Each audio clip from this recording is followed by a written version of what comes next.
got that great Corvette. He should be here just speedy. That's right.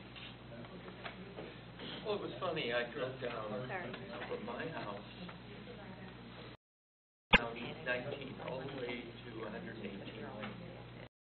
I got from my house to 118 in about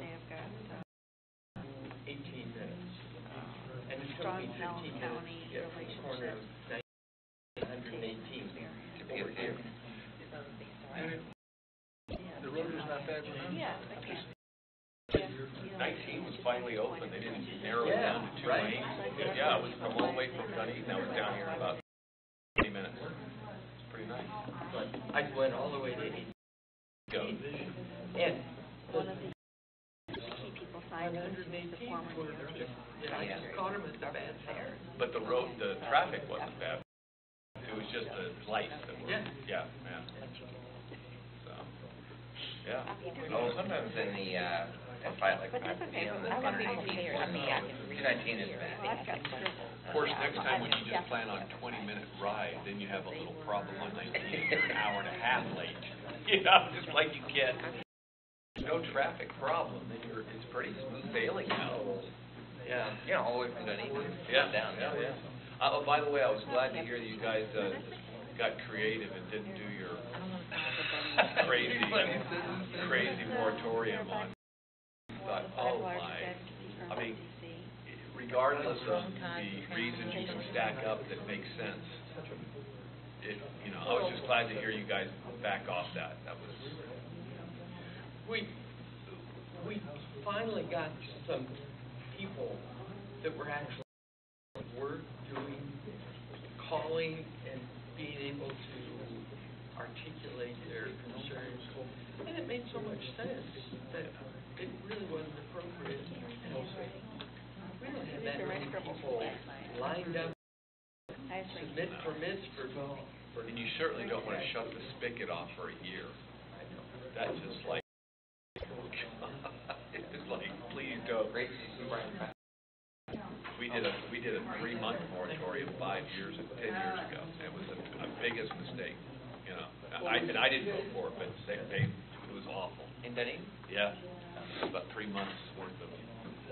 We just stopped downtown. We had redone our downtown height codes, and so they wanted to before. So they weren't rushing in anyway, and then we shut it off for 3 months, and it went away for 5 years. So, Brian said he was. Definitely not a good move. So good for you guys.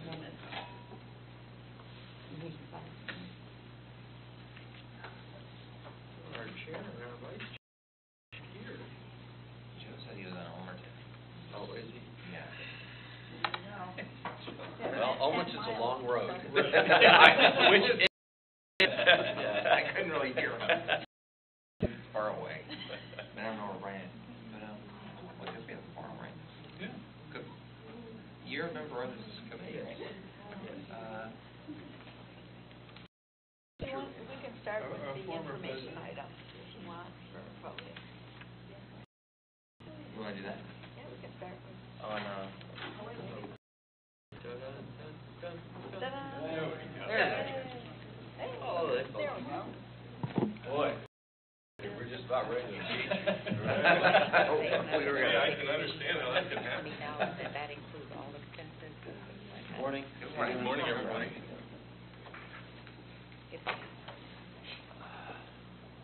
Okay, have we got enough people here now we can start? We do. Now that the 2 late guys showed up, sorry everybody. So I call this meeting to order. And what is it, 9:06? Okay, any public comments? All right. Any corrections to the last meeting's minutes? Approval is issued. Second. All in favor? Aye. Okay, that passes. And Brad, talk about the lobbyist. Yeah, so this is your action item on the agenda today to recommend to the DSA board to award a 3-year plus 2-year option contract for a federal lobbyist to Van Scoyoc Associates.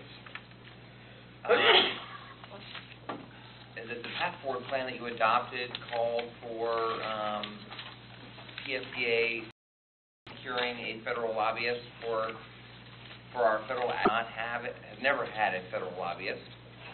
In 05 to 07, PSTA used PSTA had some kind of a person in D.C., a lobbyist, but we didn't have a contract. They were used kind of on an individual basis for a couple of months, I guess, back then. But the PSA has not had a D.C. lobbyist. We have a state lobbyist, Ray Robinson.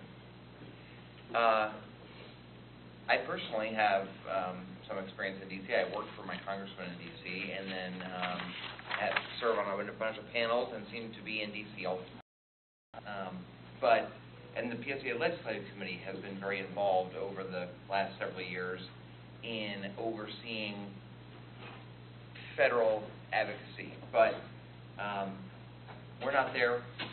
We're not there 5 days a year, and with especially our looming issue with capital plan, the Legislative Committee now for 6 months has called for hiring a federal lobbyist. Just completed this procurement. I'm going to have Lou Emma Cromedy, our purchasing director, kind of quickly tell you about the procurement process, but as you see on the bottom of page 8, we got a huge number of responses, an awesome number of responses of lawyers with names, but these are big and small D.C. lobbying firms. And Van Scoyoc, as describes, was rated significantly above the others as the procurement process. Good morning. I'm Luann McCromedy, Director of Procurement. I recommend a 3-year contract plus 2 solutions with Van Scoyoc Associates to provide PSTA federal lobbyist consulting services for a total of 5 years with a not-to-exceed cost of $420,000. An RFP was released, and 13 D.C.-based lobbying firms responded to the RFP. The selection committee evaluated each response and ranked the suppliers based upon set scoring criteria. The highest-ranked supplier is being recommended for award today. If I could just jump in, I'm very thrilled with the volume of responses that we received on this. And Luema was very proactive in going out and finding the supplier list of who lobbyists are, and we sent them out to probably over 200 lobbyist firms. So we're trying to make a great effort in the procurement department to reach out to more people so that we get a more competitive basis for. Any questions on lobbyists? Mr. Edwards? Yeah, the price that you're talking about, was it close to other lobbying groups, or was it significantly different? It was one of the lower. They were all over the map as well. They were not all over, but they are $7,000 a month, Right. and I think the lowest was $5,000 a month, and Their prices with some of the other that they're a lobbyist for, and actually they just did a contract with Chicago, and their price was $7,500, and our price is $7,000 a month.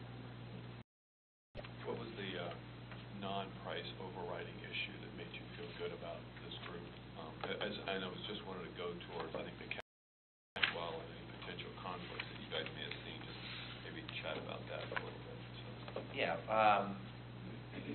we rated them. They scored very well on all aspects, but specifically, we asked proposers to explain how they would establish, of course, great relationships for us in Washington, D.C. with our congressional delegation from Florida and other key members, and pretty much every firm on this list, claims great relationships with all 5 people in Washington, D.C. President Obama. I mean, they all know them all, and they know our congressional folks well. But VSA, better than the others, describe their connections here in the Pinellas, in the Tampa Bay area. As Commissioner Egger says, they're under contract with the county and the city of Clearwater.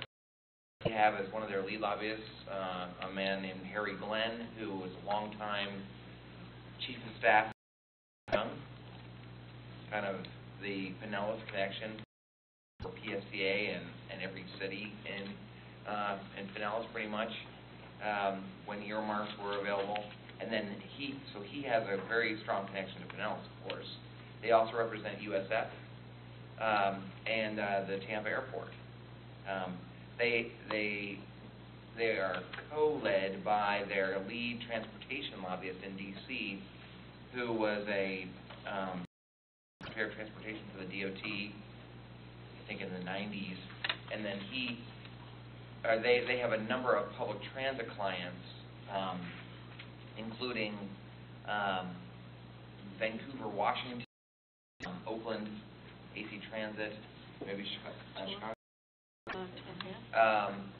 So we asked them to present how they were going to assist here in the Tampa Bay or Pinellas, and also in D.C. Did a great job of that. We also, thanks to Commissioner Long, she came up with the idea. I think she did this at Pinellas County, and then she suggested here that we put in performance measures into our lobbying contracts. The lobbying contract we have with Gray Robinson in Tallahassee doesn't have any performance measures in it, and so we know they're working on our behalf to measure that on a daily basis, which is not necessarily quantifiable. This contract, that we will redo for the state, has specific performance metrics that they must implement, regular reports to us on their activities. They must have 3 meetings a month on behalf of PSTA that they can document in D.C. And Van Square did a great job of describing how they would meet those, really be accountable to us. So I would say that put them above the rest.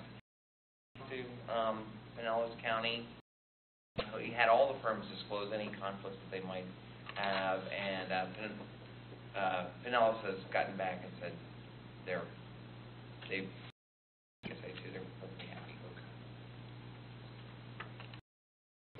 I'm sorry. Bill?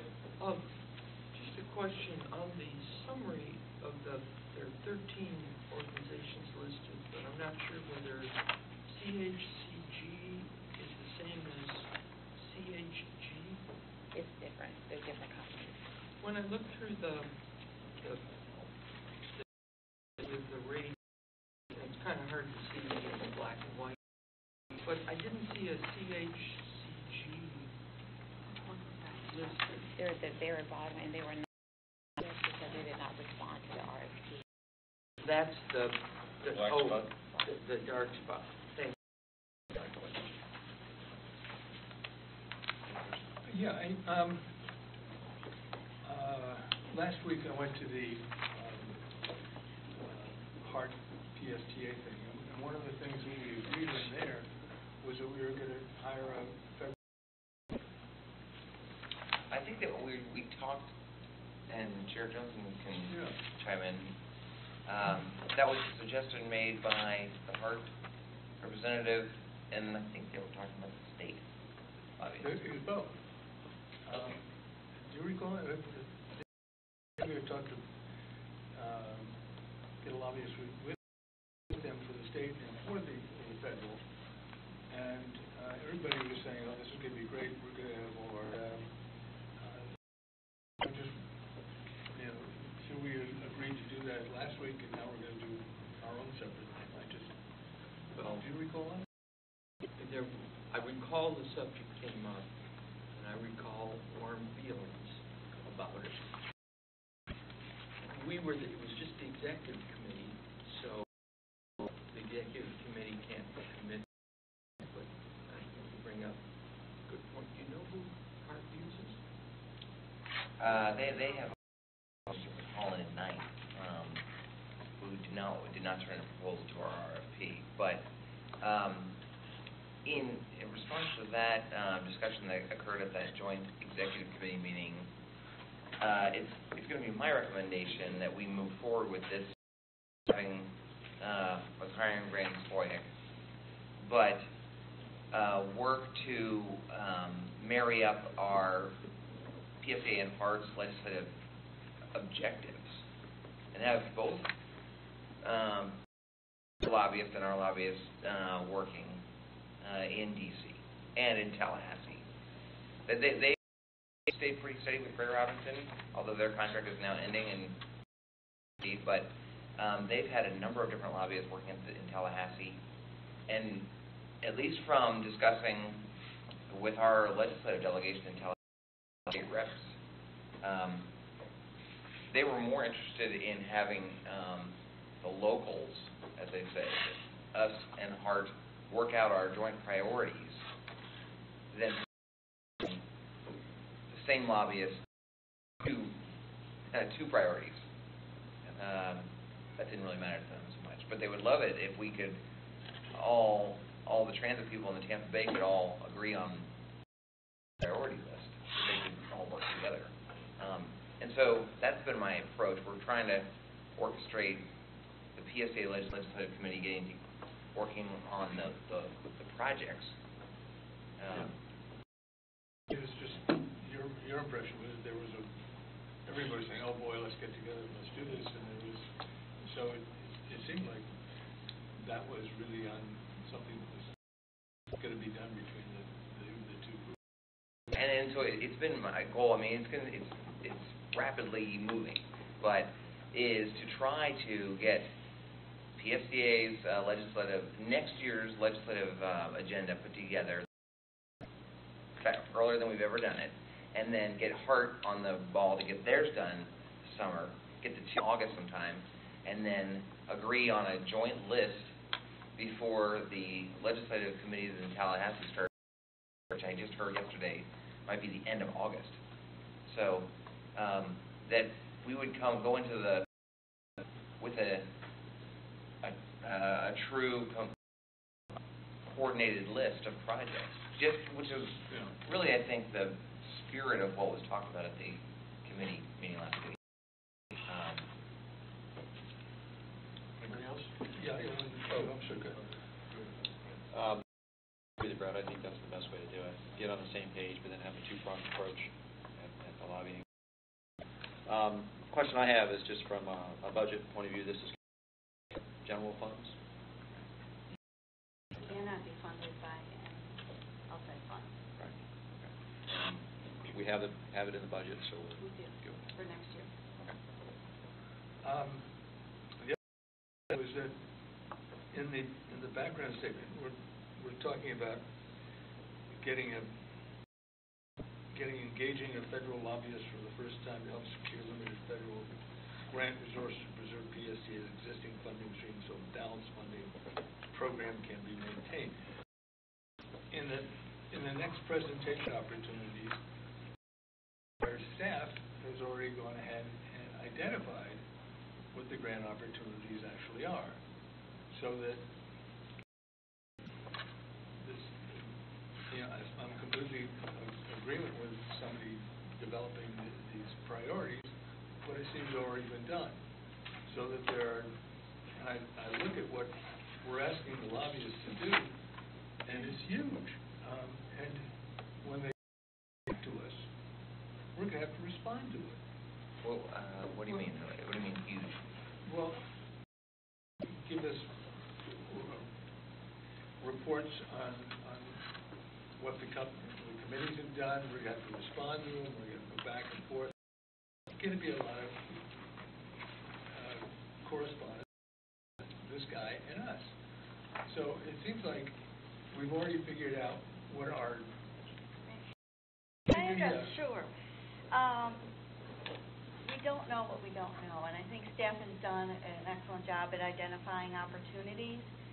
But somebody in D.C. who understands what's coming up, who can read through the tomes of legislation of grants or knows of items that we might not even think about, can come to the table with us. The ones that we've jointly identified, because they have the relationships with DOT, that they have the relationships with the House and the Senate, they can tell us what the sweet spots are of what they're actually looking for, how it's going to play well in a different environment, where staff is just going to say, we think we have an help us move ahead. They're going to give us the nuances to work with and help us to draft it up in a way that I think will be more successful than we have in the past. And one of the items that Brad came up with is an idea of the proposers' examples of correspondence, because we want to have a summarized correspondence from them on what is happening, but to still be staying on top of things. And again, Van Scoy did an excellent job at providing that. But there will be a lot of dialogue going on. Although, as you know, not really much happens ever in Washington, D.C.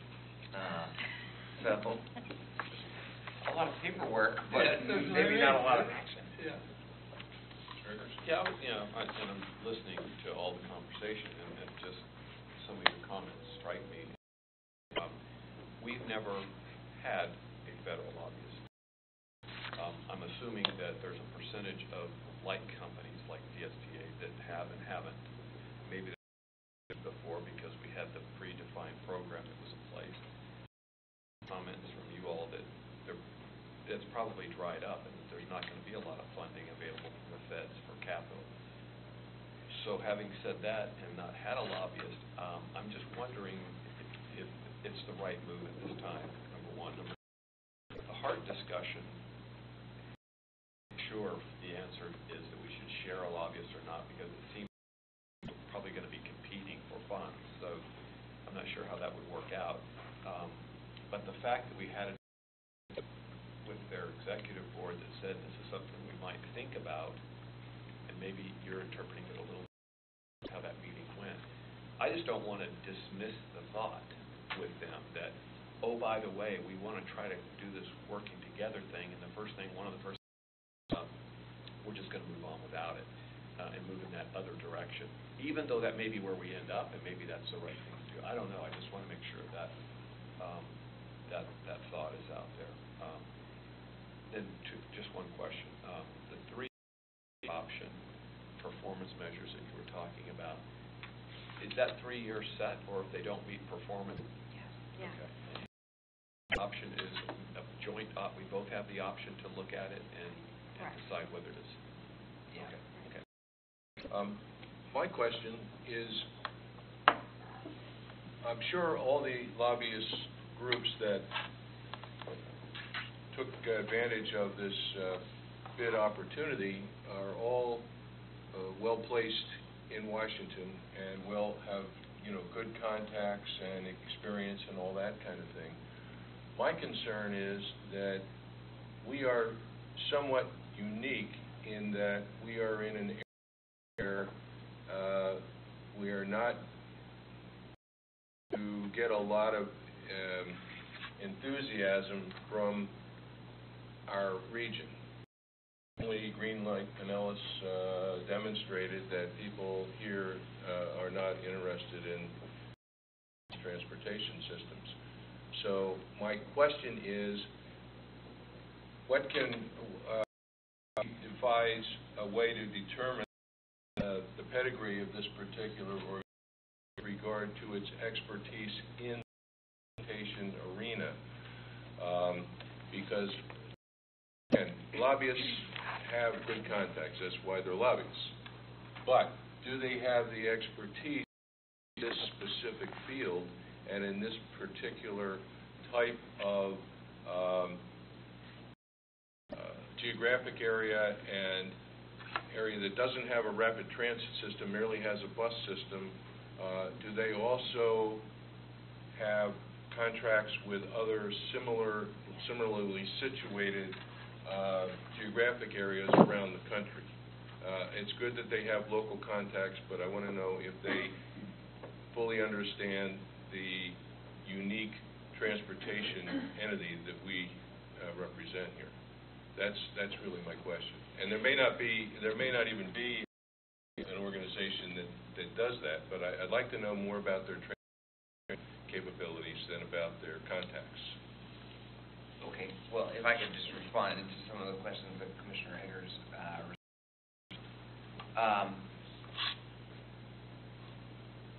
specifically, I think Commissioner Eggers said, and I think it'll address your point too, about, well, if the money is drying up, and why do we need a lobbyist?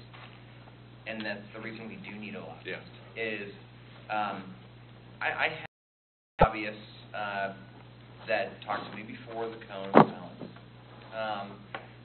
Say, well, with earmarks, maybe, unless you have specific goals in mind, the elimination of earmarks in D.C., unless you have goals in mind, maybe you don't need a lot, because the well's pretty dry here. And I said, well, we have a BRT project that we need, we're going to need federal money for. We do need to have a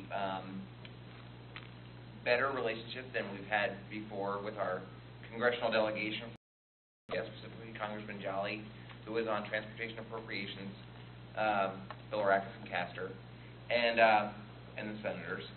And 3, Congress cut out all the bus money, cut out facility money.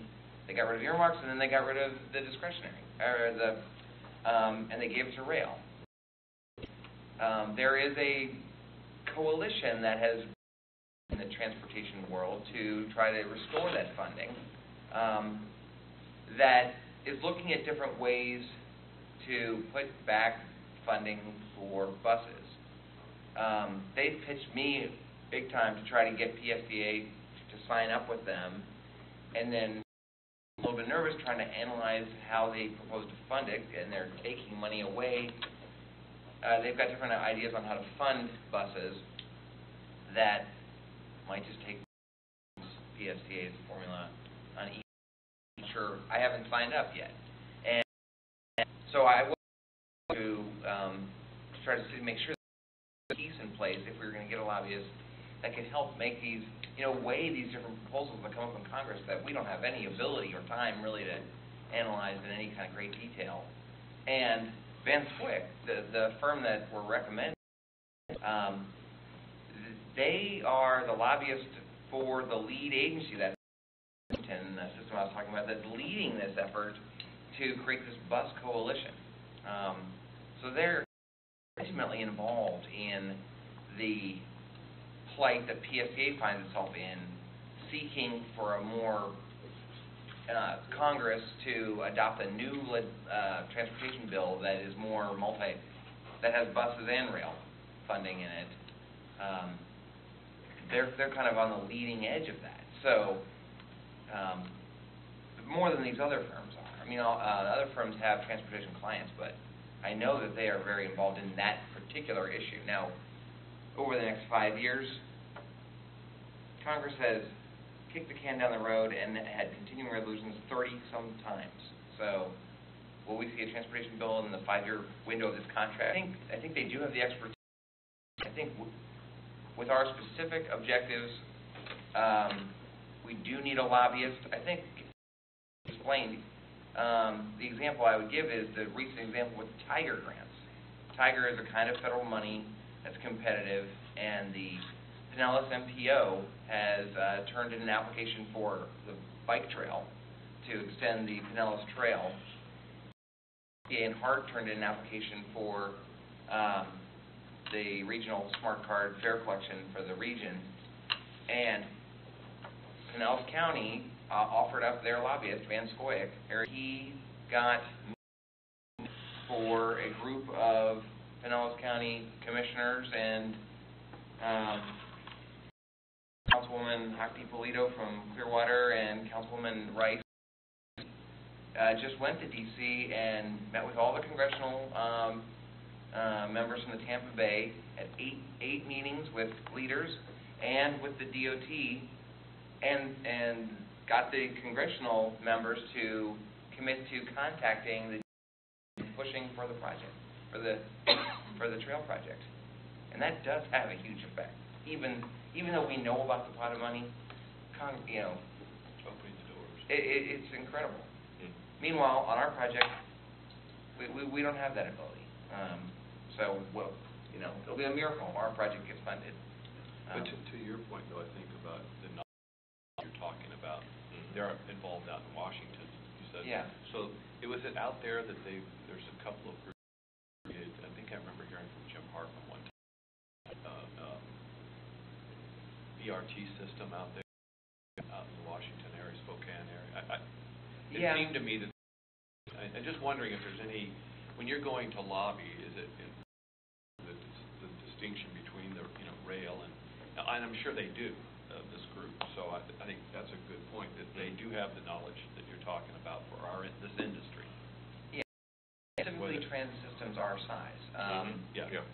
There was a couple of these firms that bragged about being the lobby, one of 10 lobbyists for the Chicago RTA, or New York, something like that. That's not really comparable. That's not relevant for us, because it's too big. I mean, it might be relevant. We might be the flea on the back of the dog, but this obviously has very good Pinellas contacts, and they have significant transportation contacts, not overly different than PSDA.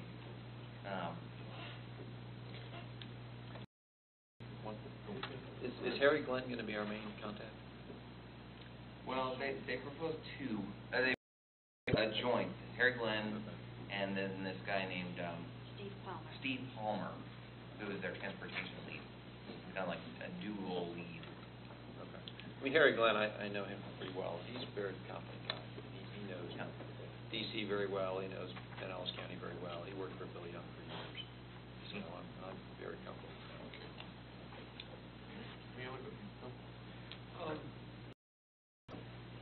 Since we're primarily looking at the bus buy thing, could you help me remember, we have said that we'll use 60% of our 5307 funds for capital bus equipment. How much of that is... A little more than that, but yeah. Well, didn't we say that No less than 40% that.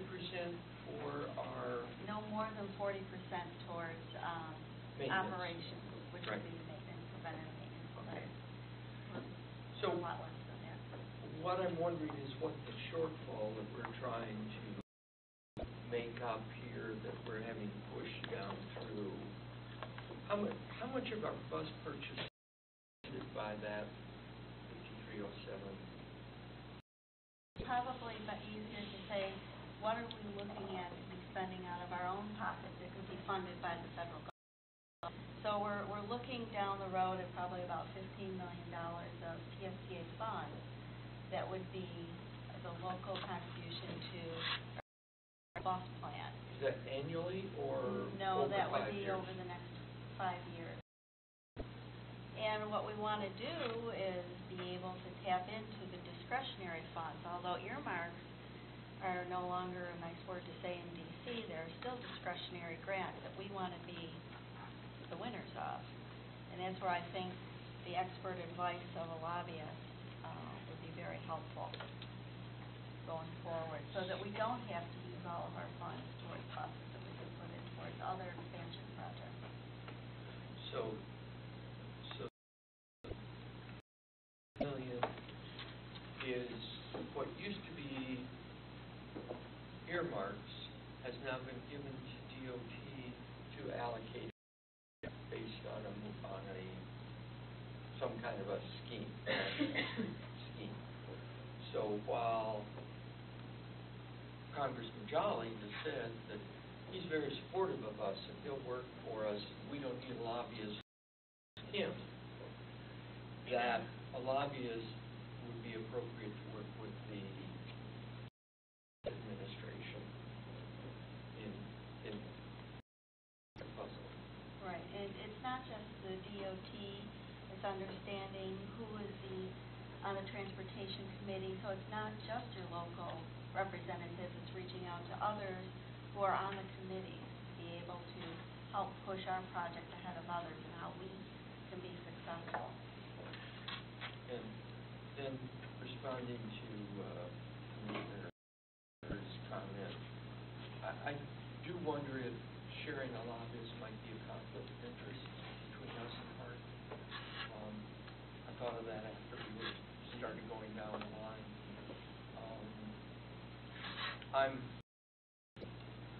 Because we didn't really discuss the joint lobbyist thing too many detail, I'm not sure whether gave more thought to it other than this was just something that we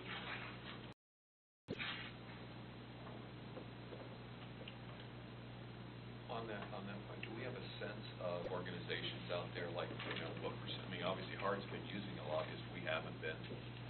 So, are they seeing the success from it that we haven't? And number one, is it kind of a 50-50 split out there, or are folks using lobbyists and we'd be at a real disadvantage in this tighter time? Or are we, I'm just trying to what that, how crazy Washington's going to this particular issue, how much crazier more lobbyists on this issue. What's going on that in that arena? Do you have any feel for that? Every transit system in Florida that is a transit authority has a federal lobbyist who runs the PSTA. Now that's only like 4. That's Florida, but that's most transit systems our size do have a DC lobby. Miami-Dade has on staff as a paid lobbyist in DC. The bigger ones do that. Any other questions? One last question. In the meeting that we had with them last week, one of the things that was said was that and PSTA are probably going to be presenting themselves as a region. And so we were saying it's a good idea if we go in, when we go to places, that this is a region and we're trying to do something. And I think this is one of the reasons that everybody said, oh, okay, let's do it as a region. Maybe it would make sense for us to have a single who would be our representing us. And if you recall back, I don't know how many years we remember Commissioner, and he said, I want you guys to combine and so forth, because when you get your, I remember when we were talking about when we were going to get some sort of a response from the PSTA, the idea was that they were going to respond to the whole, Montbala said he wanted to respond as a whole region. When we go to the federal people, they're going to look at us as saying, okay, you are part of the whole region, and we can give you some money, but what we're really is for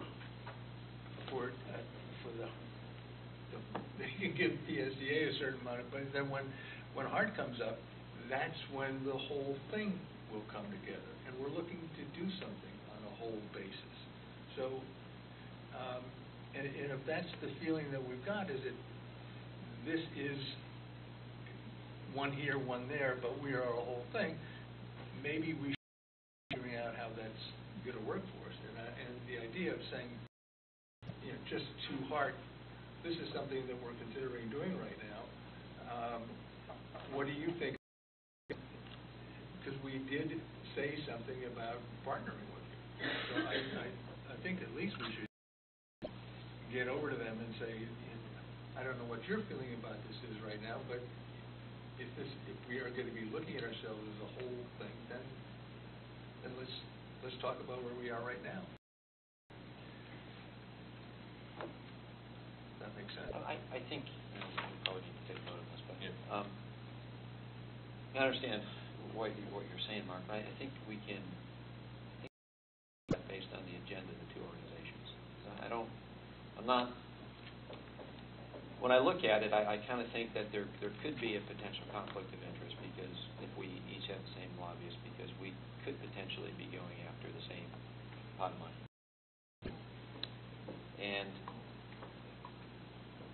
But I think we're probably a little too early really to know that. We really got our agendas together yet. So I think it's important that we do get a federal lobbyist, particularly if we're the only one that doesn't have it. And if we can get on the same page with our having a two-pronged approach, going after the same pot of money is not, I think, is probably more effective. But if down the road we did decide that we wanted to have the same lobbyist, at the 3-year point, we've got an option to renew or not renew. Is there a possibility before that? Is there a cancellation process in the contract? If is there an out clause if we chose to do that? 30 days. Yes. 30 days. Yes. Okay. So if we did get with Hart and said, hey, we want to get on the same page with the same lobbyist, whether it was this one or another one, we could potentially do that. Yeah. And quite frankly, I was quite surprised that Holland and Knight didn't turn their whole ours. Yeah.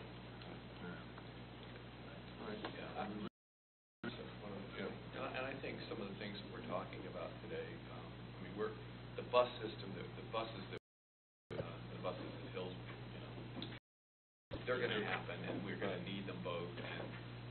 But bigger discussion is still hovering out there. It certainly is with residents in our county, and I'm sure with Hart and people that are up in D.C. that look down here. They look at it in one region anyway, but those of us who live, eat, and breathe down here see as two distinctive organizations, which they are, and two distinctive communities. And I think we have to keep having that dialogue whenever we get a chance, even if it's talking about hiring a lobbyist and whether we should join forces.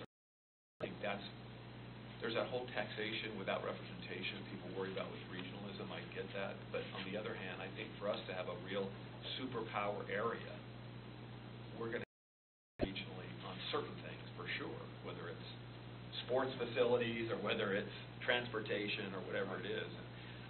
Sooner I think we do that, and the more often we have these conversations, I think that the better this area will be getting funds that maybe it's 3 to 5 years down.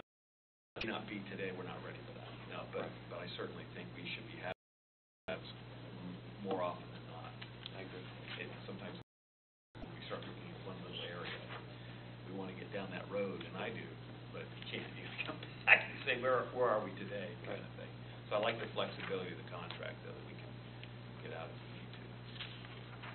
All right. Where is that cancellation? It's on the term. Your point, what you said is right on. I mean, that's what the committee talked about with Commissioner Eggers. What would be the dream situation would be not only PSTA and Hart collaborating together, but PSTA and Pinellas County. Pinellas County developed a legislative list, 0 transit things on it. Hillsborough legislative priority list. They've got tons of transit stuff on there. That they have a separate lobbyist that is up there in Tallahassee and in D.C. fighting for transit. So we should, up there all. I mean, that would be the best. Well, but it's one sheet of music that the whole Tampa Bay. Well, I like the idea of being able to call in on the exact people that but everybody together. So it's not like let's go ahead and do it, and then a week later we do something else. But I think the courtesy call as well, at least get back to make sure that they're on the same page that you're on, which is more like kind of a passing thought, not really something that they were seriously thinking about. Because I think we're trying to build a relationship here, not. We are. So Yeah. Just talk to the CEO about it. Yeah. For the record, 11.01 on page 27 is the ability to get out.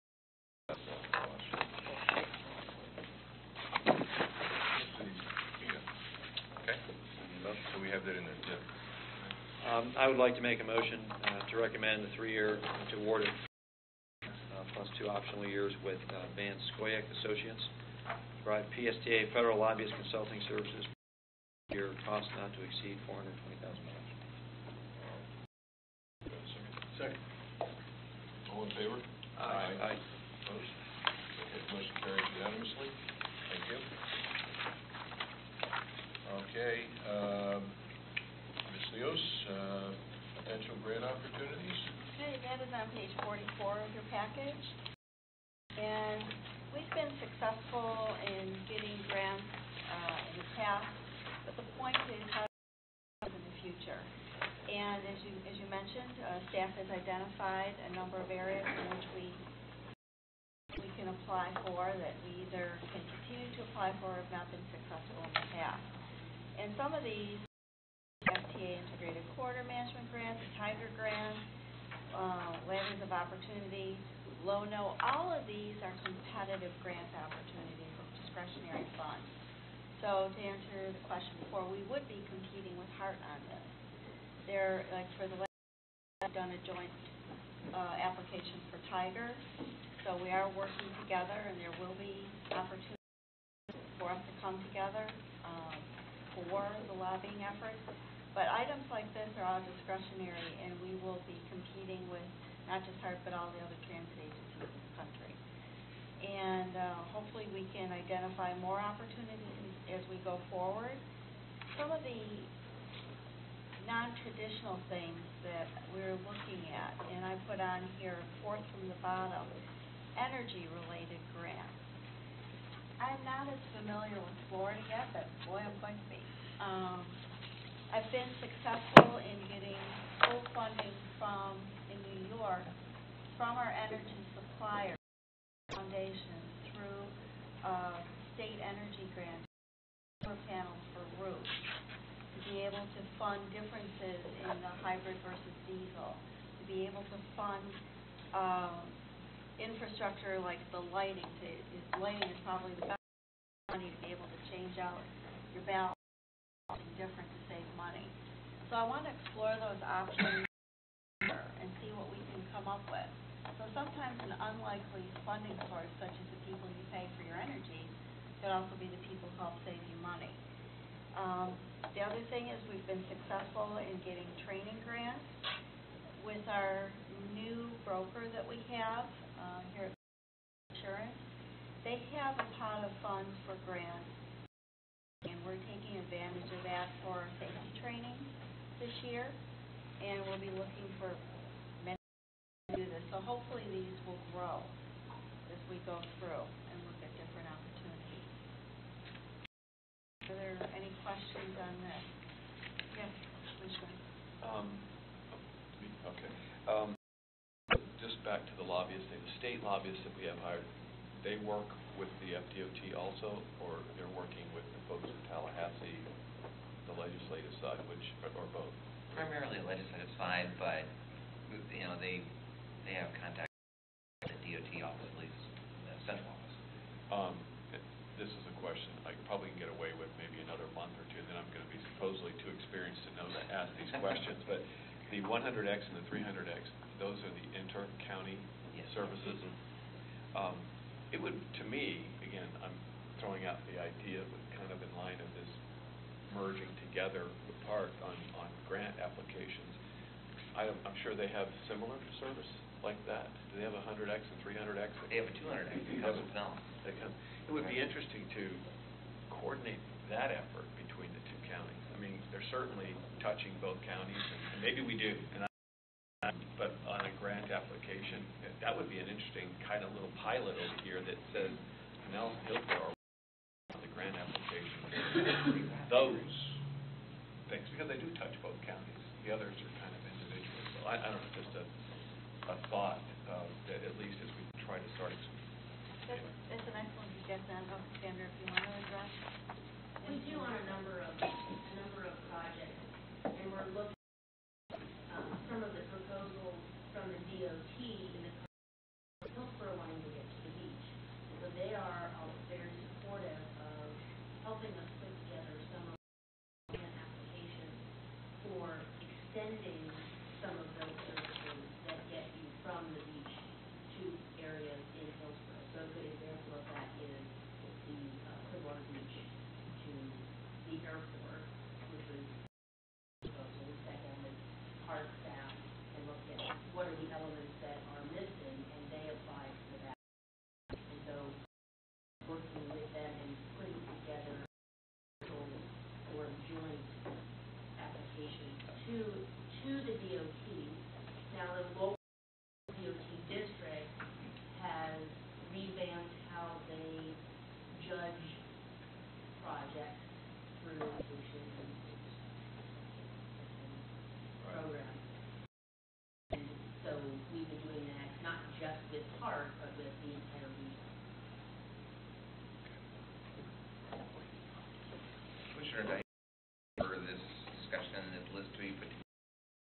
to see if, and I think it's good to have this list there to what untapped sources there might be available to us.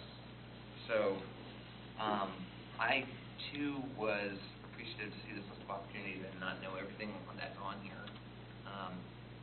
You know, the major sources of funds are pretty much up, but you know, something that's not even on here that we tapped into is our HR department got some small state dollars through the career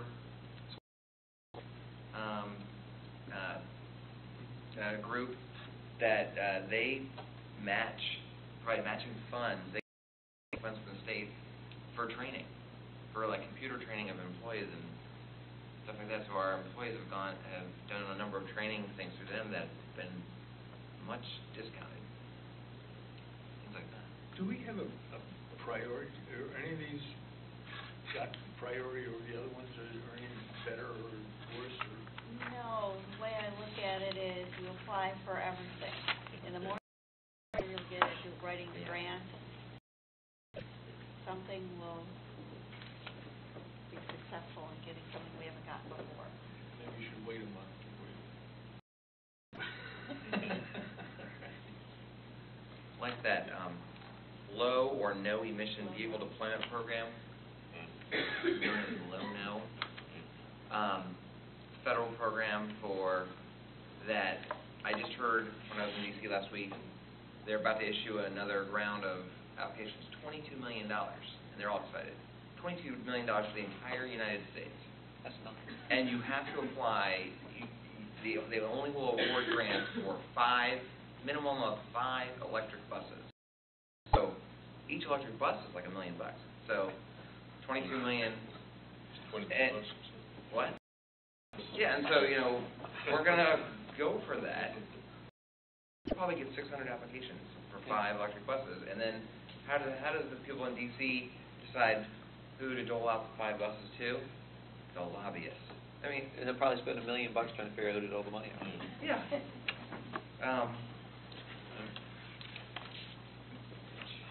Would else be interested in knowing how much we have received under these? Or was that left off?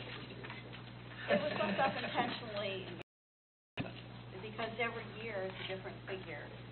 And it put some numbers on there from more recent years, but it's different every year on some of these. And Because, for instance, the 5307 is probably, that's usually around the 12 million. whereas the transit corridor for the 100X is, Maybe, what, something, 2,000. The transit corridor, the urban corridor money is the holy grail because that's full money from the Florida DOT. It's the most awesome source of career. It never ends, well, it's from year to year, but it does not end, and there's no match. They're really trying to promote, it's only for services that go across a county line that it can fund. Service development is much more, and there's none available. If they give us border funds, they're taking away from somebody else, which is okay if it's not in the Tampa Bay area, to my brethren across the state. Service development is much more readily available, but it's only 50, 80, 20 money, and it's only for 3 years. So it's not nearly as valuable. is the Curlew Road connector the one that goes over to the Hart transfer Yeah. station? So it goes over to Hillsborough. They gave us urban corridor. They gave us 100% money for that.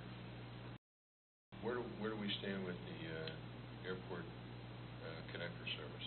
Do we have applications in for that now? That's one of our projects that we're looking at. Yeah, I think that's something we've heard a lot about, that Cassandra was just talking about, going from the airport to the beaches. We might be able to reallocate some funds as well. Any other questions? Okay. Thank you. Yes. I'm sorry, again, could you talk about that project? Just, I mean, I've been hearing little bits about that.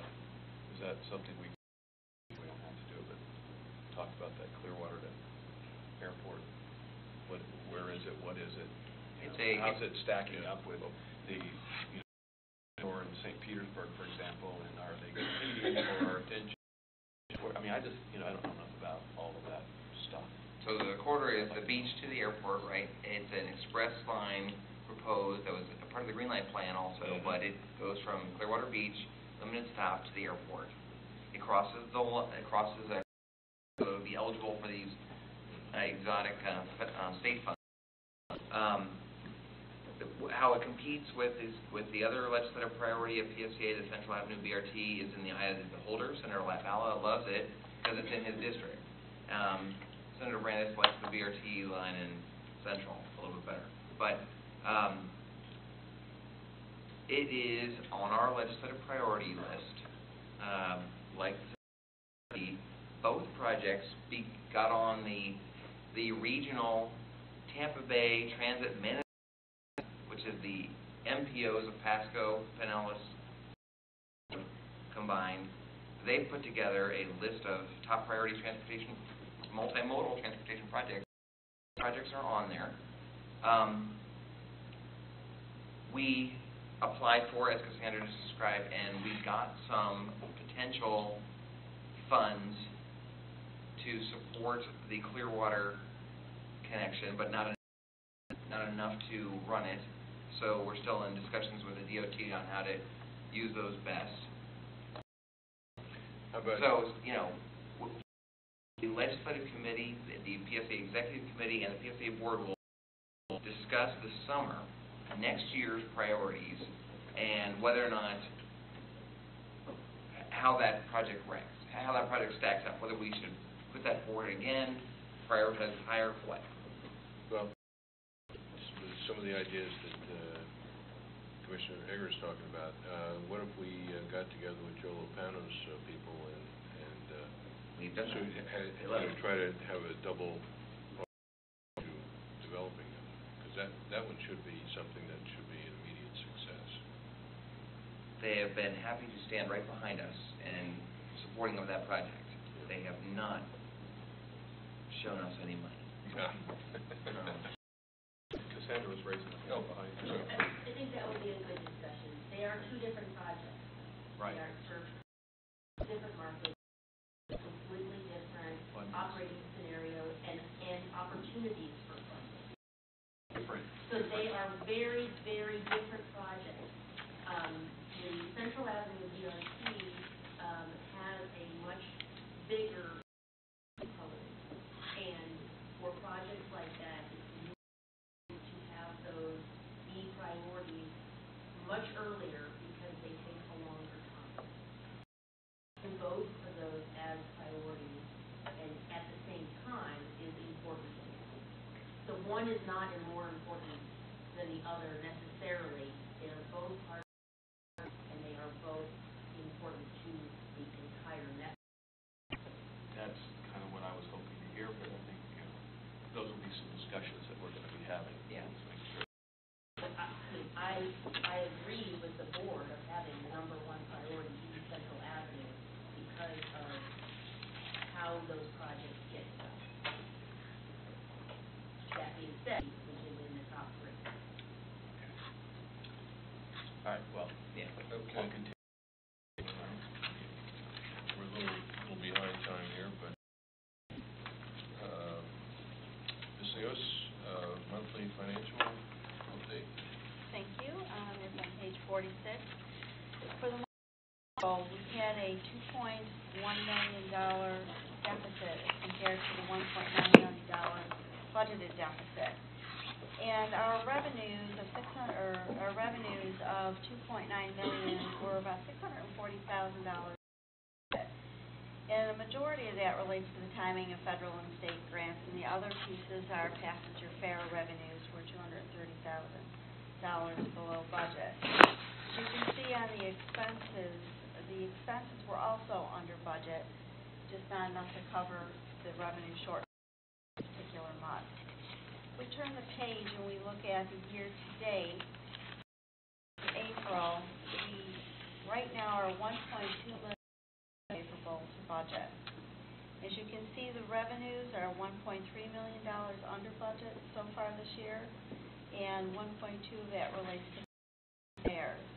All of the expenses are under budget, and those dollar amounts exceed what we in revenues. We're anticipating right now by the end of this fiscal year to have a surplus of about $482,000 that we will be able to put into our reserves. Just to kind of give you a snapshot, this is where we are today, to be by the end of September. If we take a how we compare to last year, we are right now a surplus of $16.4 million compared to last year at the end of April, $17.4, about $1 million difference. And majority of it is we are looking at our revenues have also gone up, and about, I'd say just due to timing differences, you could add another $300,000 to that. So really, we are less, probably about $700,000 net difference compared to last year, which is absolutely amazing. When you consider all the costs that go on, so I think we're doing very well. What's the primary difference in the revenue? From last year to this year?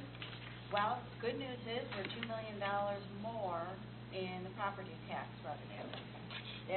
We also are down $784,000 in passenger fares.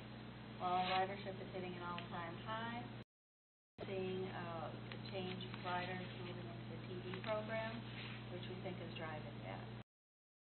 That was going to be my question. We had a meeting about that about 2 weeks ago. Yeah, with the with the LCD. There's a plan coming forward. Okay, great. The expense side, we're running about $2 million higher compared to last year, and you said it was in salaries, benefits, looks like insurance. Yeah, insurance. All those things. What's the big change there again? We had a significant, on the insurance line, we had a significant amount of recovery that we have this year. The good news is we just don't have the incidents. But those are things that, it's a good news, I guess. The good news, bad news, it has a between the years, but we're also having less incidents where we would be having recoveries from. What about on the salary and benefit side? Salaries and benefits, we just had, and this is one thing I think the board, when you have a unionized environment, it's just not salary increases, there's also merit-based bonuses, and unions have steps, which account for about 1.1% of an increase. Yeah, it looks like of the $2 million, it looks like 900 and almost $1 million is salaries and fringe. Different from last year. And then like Debbie said, the insurance is way up, $600K. We had a huge payment in the insurance last year. This year. Last year, I mean, we had a lot of money, so that would account for the difference. Yeah, we got a lot of money back last year. A lot of money back. But we are like on the same salary and benefits thing. We are $1 million over budget this year. Looks like. No, actually, if you go to page 47, we are under budget. Okay, I'm just. Which page? And if you go to page 47, the year-to-date. I apologize. Yeah. I was reading it Well, wrong. under budget. Okay, now. No. Okay. Sorry, page 47, month, year-to-date. Maybe I think it's year-to-date. You're almost 1.1 million It's month. under budget. Maybe I turn to the Right. next page. Yeah. I've got year-to-date. That's Oh, you're looking. Right here. Sorry, page 48. Yeah. I apologize. 48. I had read it 1.1 million over budget. We're under budget. Sorry about that. Okay. And the, Read numbers correctly. you said we're $1 million over on labor. Oh, don't No, listen to the under, guy who under. asked that question. I had a under budget, under this year's budget. I was reading it as $1.1 million over this year's budget, but I read it incorrectly. And where's, I was on page 50, under salaries and fringe benefits. The second column where it says year-to-date at the very top. Right. Come down to those two numbers under actual, and then you look at the variance, and I read the variance as 1.1 million over budget. And if you look at the numbers, if I take It's just a actually second, under yeah. Yeah, I was just trying to see where you were. Obviously not Yeah. in the right place. Okay, thank you. Any other questions? The other two reports in your packet, the right at your places in blue, a separate sheet for the month of April, or May, I'm sorry. And so you can take a look at that. We had another good month. We had one fewer day in the month of May than we did, one fewer weekday than last May, which accounts for all of the ridership, monthly total ridership difference. Just that one day. But otherwise, ridership on an average daily was up a little bit. And then the other capital projects update, which is on the 5-year packet, where this is one thing that the Finance Committee came up with maybe more than a year ago. But it's a really good tool, I think, that we use, the staff uses, to keep track of all of our capital projects and make sure that there's progress on each of those. Which is maybe a nice segue to asking Debbie to highlight from somebody who keeps track of making sure that we make progress on our capital projects, the FTA. Yes, we had the triennial on June 8th and 9th. Anyway, it was 2 days, a lot of preparation. Pam Rice, our grant manager, put everything together for the organization. It's an audit. It's an audit, and they look at 17 different sections, and we did extremely well. We had one minor finding missing. Some information that we've already corrected, so that will be corrected in the report. That was on the first day. And I was just absolutely thrilled that we did so well. They come every 3 years, and they're actually using this report as a best practice for other transit agencies. So, Oh, good for you. Well done. good for PSTA. Yeah.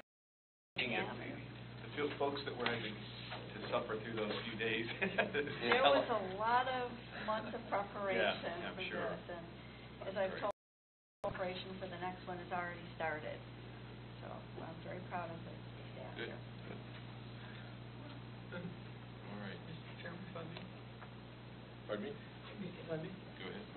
on the budget numbers, those are not the yearly numbers, or are they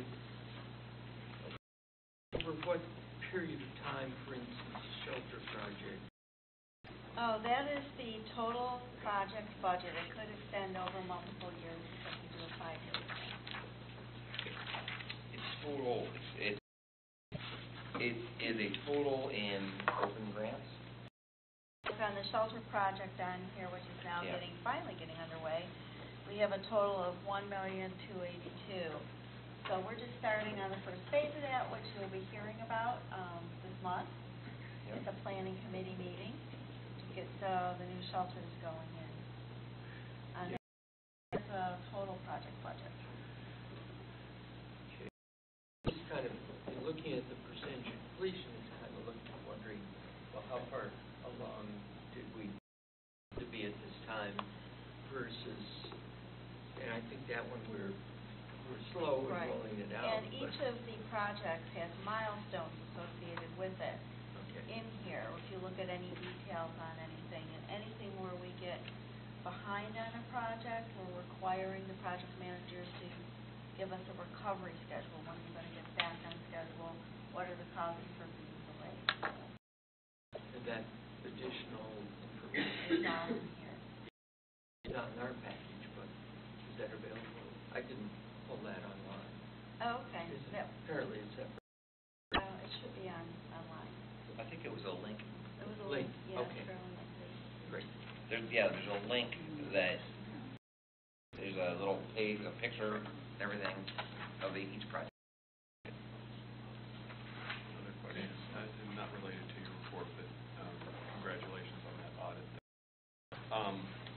In county budgets, we have a road paving program where we go around and take opportunities over 10 to 15 years and improve all of our roads. Is there a program stop pullovers added where possible, or is that something that PSTA looked into or is doing so that we get the buses off the possible when they're stopping at a bus stop? Is there such a program, or is there an effort to try to get buses when they stop to pick people up to pull over instead of blocking 35 cars or 10 cars or whatever behind them? Is there such a thing, or is that, I mean, or do we do there that? are pluses and minuses from a transit perspective for those, but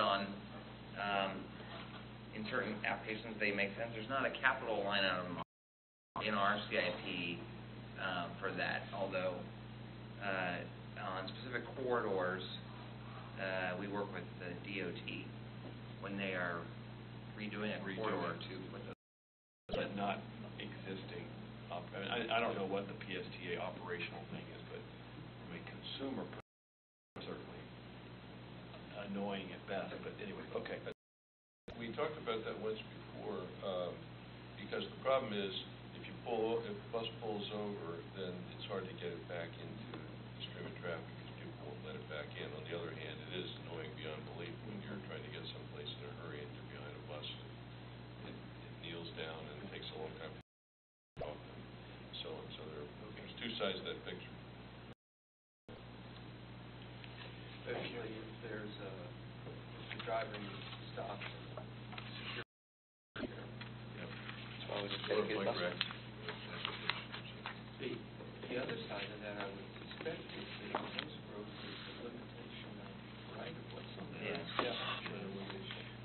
But there is a story that Alan Holcomb tells Phoenix and their referendum, and the bus executive director out there want to include that component in their dollar application. And he tells a story about what public so they included it. Referendum was successful, maybe in a small part. Do you think if we would have included that in Greenland, it would happen? Go for it. I would have gone for it. I was not implying that, but I do think it was something that maybe there are some areas more sense that we should maybe be more aggressive about implementing them, but. Does Hillsborough have that in their plan? I don't know. I don't know. All right, any of these other topics that you want to talk about for future meetings? Well, we are extending the list of future topics. That's part of actually a deliberate plan that we're working on within PSK to plan out the committee packets and board packets, all with the goal of you getting the board packets earlier and on time and having the material in a logical order. So I think we're going to probably even enhance this by putting targets that the committee will be seeing these different things. I was taken aback by the advertising contract issues that faced, and so I was a little surprised by that one. I think probably we needed to think that through more with everyone, put it out there, but we've got to come back with that in the near term because we do need the revenue. Well, you were just concerned because we discussed it at the committee and then the board kept discussing it? Yes. And ultimately. And ultimately tailor it, yeah, exactly. I want to comment on that. First of all, I want to thank you for having that dialogue here. I think that's what committees are for, and we should have that dialogue. And to the extent that elected officials are nervous about, including alcohol on the rap, I certainly understand it, and the caution that we all have to take in that area. I've just been taking little unscientific polls. I go to Weight Watchers on Saturday morning, and at my table, independently, I ask a question about alcohol advertising. And each of them was 8 to 1 in favor of alcohol advertising. So these are residents. These aren't ones that have to worry about being elected or reelected or being, hit hard in the newspaper or anything else. But so I think that is in favor of allowing, because it's out there, and to pretend that it's not out there is in some of the comments that I got back. It's out there. What causes people to drink? There's other things that cause people to drink.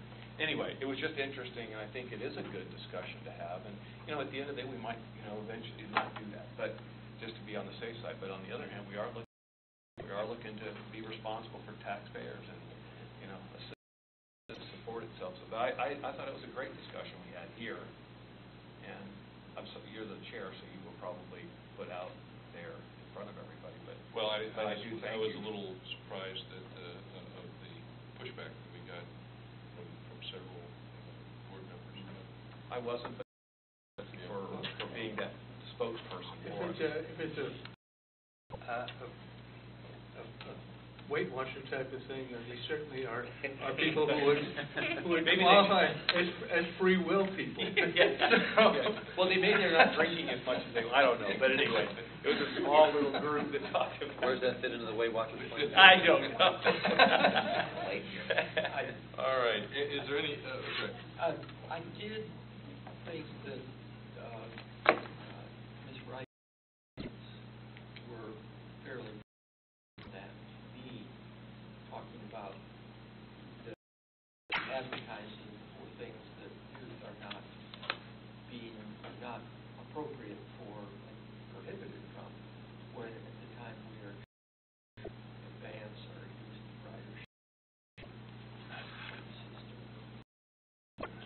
But we are talking about responsibility and having responsible. When you talk about the rider, that rider on there that says, responsibly. Oh, by the way, use us if you have a problem. I mean, those are ways of dealing with things responsibly. I understand what you're saying. That's the trade. But it's happening, and kids are drinking when they shouldn't be drinking, and we should be hand walking them onto a bus to get home. But I think that it's really healthy, and I don't think anybody should be afraid of it. We might err on the side of conservatism and not do that, but I think your group should be applauded for having that dialogue, and I just think that let's not pretend like it's not happening, and the more we face it with reality, I think it's drinking and driving is the big no-no. Yeah, they're drinking. Can we expect to revisit that contract in the not too distant future? We're going back out on the street, and we're asking the proposers this go around to give us the exact increase in revenue if alcohol and government ads. So the board, the plan is the board will know exact numbers rather than an estimate of what it's worth, and then just. Okay. Very good. Any other business we need to take care of today? Okay. So at this point we'll adjourn, and thank you very much for coming. You brought that in for a landing pretty quickly there. We were by. Thank you, Chairman. All right. I'm not sure that but if I do, I will not again. Okay. Yeah. Good. I just. Drink until I finish. Wait a minute. Did I just But you were only 3 years illegal. That's right. Now it'd be 6 years illegal. That's right. Good. Well, I missed it, yeah.